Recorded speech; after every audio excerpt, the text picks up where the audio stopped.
সামনের লেগ কাটছো, কাটো কাটো কাটো কাটো কাটো। আহা, দেশি খাসি বন্ধুরা, এদিকে 50 কিলো মাংস তন্ময়দার কাছ থেকে নিচ্ছি। মেয়ের বার্থডে আছে সেই উপলক্ষে। তো সামনের লেগ, যেটা আমার সব থেকে পছন্দের মাংস, এই যে মাংসটা রাখা দেখুন, সুপার কোয়ালিটির মাংস, দেশি খাসি।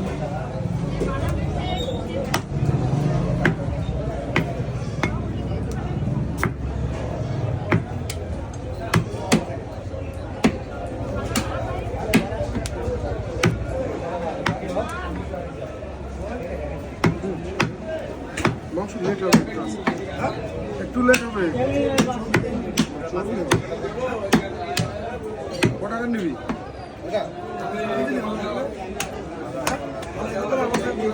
আজকে আমি এখানেও কাটিং চলছে দেখুন। এই যে রেখেছি গামলায়, ময়দা কেটে সুন্দর করে ধীরে ধীরে 40 গ্রামে পিস করছে। আর সারাদিন ভিডিও আসতে থাকবে, ভিডিও পরপর পেয়ে যাবেন, কোনো চাপ নেই।